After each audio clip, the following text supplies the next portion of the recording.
மக்களவை தேர்தலையொட்டி கூட்டணி கட்சிகளுடன் இரண்டாம் கட்ட பேச்சுவார்த்தை திமுக தற்போது தொடர்ச்சியாக நடத்தி வருகிறது. மக்களவை தேர்தல் நெருங்கி வரும் நிலையில் தேர்தலுக்கான பணிகளில் அரசியல் கட்சிகள் தீவிரமாக ஈடுபட்டு வருகின்றனர். அந்த வகையில் தொகுதி பங்கீடு தொடர்பாக திமுக அதன் கூட்டணி கட்சிகளுடன் முதற்கட்ட பேச்சுவார்த்தையை அண்மையில் நடத்தியது. இந்நிலையில் இரண்டாம் கட்ட பேச்சுவார்த்தை சென்னை அண்ணா அறிவகத்தில் இன்று நடைபெற்று முடிந்துள்ளது. இதற்காக இந்திய யூனியன் முஸ்லீம் லீக், கொங்கு நாடு மக்கள் தேசிய கட்சி மற்றும் மதிமுக ஆகிய கட்சிகளுக்கு திமுக ஆனது அழைப்பு விடுத்தது. இந்நிலையில் இந்திய யூனியன் முஸ்லீம் லீக் மற்றும் மதிமுக, கொங்கு நாடு மக்கள் தேசிய கட்சிகளுடன் பேச்சுவார்த்தையானது நடைபெற்று முடிந்துள்ளது. இந்நிலையில் இரண்டாம் கட்ட பேச்சுவார்த்தையில் இந்திய யூனியன் முஸ்லீம் லீக் கட்சி தலைவர் காதர் மோதியின் தலைமையில் தொகுதி பங்கீட்டு குழு, திமுக தொகுதி பங்கீட்டு குழு பேச்சுவார்த்தை நடத்தி முடித்தனர்.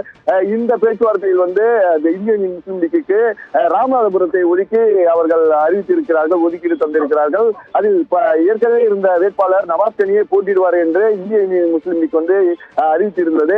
இந்நிலையில் அடுத்த கட்டமாக கொங்கு நாடு மக்கள் தேசிய கட்சிக்கு நாமக்கல் தொகுதியானது ஒதுக்கீடு செய்யப்பட்டுள்ளது திமுக சார்பில். அந்த கட்சியுடைய வேட்பாளர் செயற்குழு, ஆட்சி மன்ற குழு கூடி அதற்கான வேட்பாளர்களை அவர்கள் அறிவிப்பார் என்று தெரிவித்துள்ளார்கள். இந்நிலையில் மதிமுகவிற்கு மட்டுமே தற்போதைய பேச்சுவார்த்தையானது உடன்பாடு எட்டப்படவில்லை என்று கூறப்படுகிறது. ஏனென்றால் 2 மக்களவை தொகுதியிலும் ஒரு மாநிலவையும் மதிமுக சார்பில் கேட்கப்பட்டுள்ளது. ஆனால் திமுக சார்பிலோ ஒரே ஒரு மக்களவை தொகுதி மட்டும்தான் தற்போது கொடுக்கப்படும். மாநிலவை குறித்து தற்போது எந்த கட்சியுடன் நாங்கள் பேசவில்லை என்று அவர்கள் அறிவித்துள்ளார்கள்.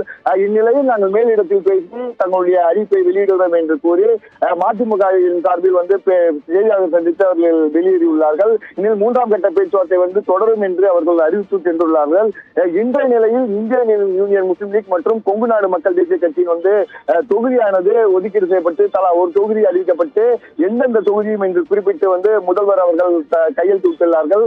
குறிப்பாக இந்திய யூனியன் முஸ்லீம் லீக் ராமநாதபுரமும், கொங்கு நாடு மக்கள் தேசிய கட்சிக்கு நாமக்கல் ஏற்கனவே போட்டியிட்ட அதே தொகுதியை ஒதுக்கீட்டு திமுகவானது தங்களுடைய தொகுதி பங்கீடு குழுவை அறிவித்துள்ளது. இனில் அடுத்த கட்டமாக காங்கிரஸ், விடுதலை சிறுத்தை கட்சி, கம்யூனிஸ்ட் கட்சிகள் உள்ளிட்டவுடன் தொகுதி பங்கீடு குழுவானது பேச்சுவார்த்தை நடத்தி விரைவாக தொகுதி பங்கீட்டை முடித்த பிறகு பிரச்சாரத்தில் தொடங்குவதற்காக திமுகவானது தயார் நிலையில் இருக்கிறது.